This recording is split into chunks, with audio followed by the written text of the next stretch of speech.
Olá pessoal, mais uma vez Silvio Andrade, engenheiro civil da SA Soluções de Engenharia. Estamos aqui para mais um Por Dentro da Engenharia Civil. Conforme falamos no vídeo passado, vamos tratar dessa vez do controle tecnológico do concreto. Tá? Então é muito comum, quando o concreto chega na obra, normalmente hoje o concreto é usinado, mas também tem algumas quantidades de concreto feito na obra que não é muito comum, mas o concreto é usinado, nós vamos fazer alguns ensaios. Primeiro vamos ver os ensaios de consistência desse concreto, que é o slump test. Ou seja, temos o cone, colocamos um terço, 25 golpes, mais um terço, 25 golpes, mais um terço, depois raspamos, tiramos o cone bem lentamente e fazemos a medição do seu slump em centímetros ou em milímetros, né? 6 centímetros de abatimento. Tá? Agora o que a gente tem que entender é que o cone ele não vê a trabalhabilidade do concreto, ele vê a consistência do concreto, que tem muito a ver com a mobilidade da massa do concreto e a coesão entre seus grãos. A trabalhabilidade depende, além da consistência do concreto, do tipo de estrutura que nós vamos concretar e também do processo de transporte, lançamento e adensamento desse concreto. Porque vejam bem, um concreto com slump de 6, ele é interessante para você fazer uma concretagem de um pavimento, sem nenhum problema, despejando o concreto, você executa, ou seja, ele é trabalhável para essa situação. Mas imagine esse mesmo concreto para um pilar com uma densidade maior de armação. Então esse concreto não seria trabalhável nessa situação. Ou mesmo se nós formos bombear esse concreto. Então um concreto para ser bombeável, ele está entre 8 e 10 centímetros, ou seja, 9 mais ou menos 1 centímetro de slump. Então, temos que entender que uma coisa é consistência, outra coisa é a trabalhabilidade deste concreto. Tá? Então, executamos o slump test, vemos a consistência do concreto, se ele se adequa à estrutura que nós vamos concretar. E vamos executar o quê? O corpo de prova, né? Que normalmente 15 por 30, um terço, 25 golpes, mais um terço, 25 golpes. Mais um terço, 25 golpes, fazemos a limpeza, guardamos por 24 horas e depois pegamos esses corpos de provas e levamos para quê? Para uma câmara úmida ou um tanque de água. Para quê? Para com 7 dias, 28 dias, executarmos o rompimento de corpo de prova. Só que nós temos que entender que esses dois ensaios, na realidade, não é o controle tecnológico do concreto da estrutura. Esse é o controle tecnológico do concreto que chega na obra. Porque vejam bem, o que é que esse rompimento de corpo de prova nos fornece? Ele nos fornece que se nós pegarmos o nosso concreto que chegou na obra, moldarmos ele bem feito, fizermos uma boa cura, ele vai ter condições de chegar àquela resistência que rompeu na prensa. 30 MPa, 40 MPa, mas isso não quer dizer que o concreto da nossa estrutura tem aquela resistência. Porque para o nosso concreto chegar na resistência de lá, nós temos que ter o quê? É o que falamos, do controle tecnológico da concretagem. Aí é que entra o controle tecnológico, aí é que entra uma grande empresa de controle tecnológico para fazer essa análise, para poder lhe entregar o concreto que você precisa. Então não é só romper o corpo de prova e dormir tranquilo, porque isso não quer dizer nada. É romper o corpo de prova, ter certeza que o concreto, porque claro, se você quer um concreto de 30 e romper o corpo de prova deu 20, você está com baita de um problema. A concreteira também. Mas se você deu um concreto de 30, não significa que a sua estrutura está com um concreto de 30. Então o que é que nós temos que fazer? O controle tecnológico. Qual é a dosagem do concreto ideal para aquela peça ser concretada? Qual é o diâmetro máximo do agregado graúdo? Qual é o teor de argamassa? Para que você tenha uma boa concretagem daquela peça que você vai ter. Qual é a mistura do concreto? Claro, hoje em dia a mistura não se preocupa muito porque ele já vem mistura no caminhão betoneira. Então é uma mistura muito bem feita.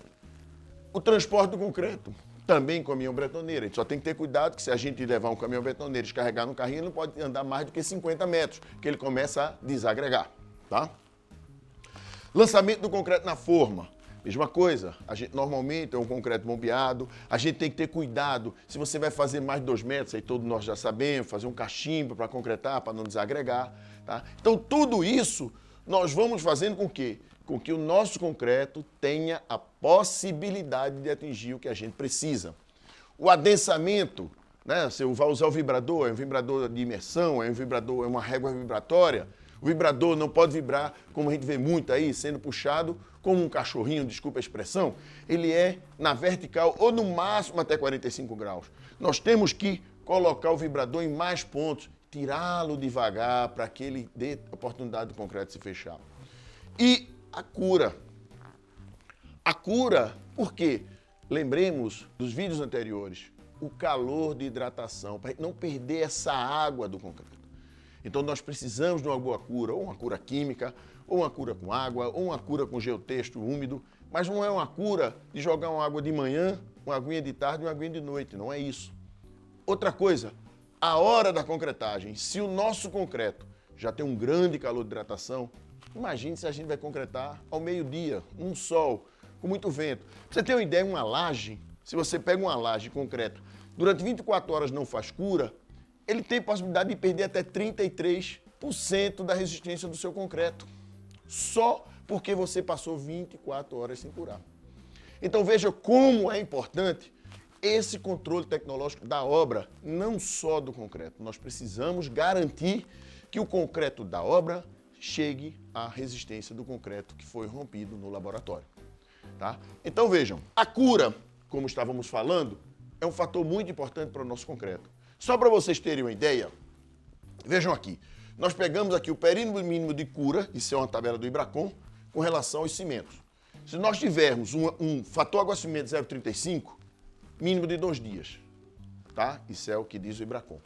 Se nós tivermos um fator água-cimento de 0,55, 3 dias, para cimento CP1, CP2 e CP4, né, 32 de pozolânio, 5 dias para o 3 e 3 dias para o ari.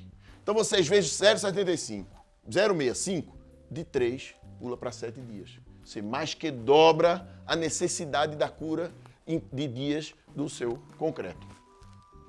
E 0,70, 10. Então veja, se nós tivermos um concreto com 0,55 e um concreto 0,7, ele vai ter uma diferença de 3 para 10 dias mínimo de cura. E nós estamos realmente analisando e fazendo essa cura com relação a esse fator água-cimento, tá? Então vejam, de 3 para 5, de 3 para 7, será que a gente realmente está vendo isso? Teve um amigo meu da concreteira que me disse que se pede o cimento, o concreto hoje em dia, o FCK, o SLAMP e olhe lá. E às vezes quando um projetista também, que é comum hoje em dia, o modo de elasticidade, que está especificado em projeto, quem tem que analisar ao longo para poder fazer a desforma da estrutura. Então, se ele manda um cimento ari, é um tipo de tratamento. Se ele manda um CP2, é outro tipo que você precisa. Então, veja, pessoal, esse controle tecnológico é uma coisa que tem que ser feita, porque nós estamos vendo cada vez mais nossas estruturas estão entrando em estados de colapso mais rápido, principalmente com relação à corrosão, devido a fissuras, devido à porosidade, devido a vários problemas que um controle tecnológico está fazendo falta. Então, vejam bem, o que é importante naquele controle tecnológico que falamos é o seguinte: se qualquer de uma das etapas for mal executada, causará problemas no concreto. Tá? E outro detalhe importante, não há como compensar as falhas de uma das operações com cuidados em outra. Você falhou no lançamento, você já tem um problema. Se você falhar no lançamento e falhar no adensamento, 2. Então vejam como é importante a concretagem. Tá? Então vejam, como falamos, o concreto hoje entra mais em estado de corrosão do que o de antigamente, devido exatamente ao acréscimo dessas fissuras que existem no concreto atual. Então, é interessante a gente saber o quê? Por que o aço da construção entra em estado de corrosão? Por que ele entra em estado de corrosão? Tá? Então, isso é assunto do nosso próximo Por Dentro da Engenharia Civil. Gostou, pessoal? Compartilha, faça algumas observações, dá um like, assina o canal, se ainda não assinou, ajuda o canal. Tá? Então, nós estamos nos dedicando para que possamos abrir um debate na engenharia nesse nosso canal. Tá? Forte abraço para vocês e até lá no próximo Por Dentro da Engenharia Civil.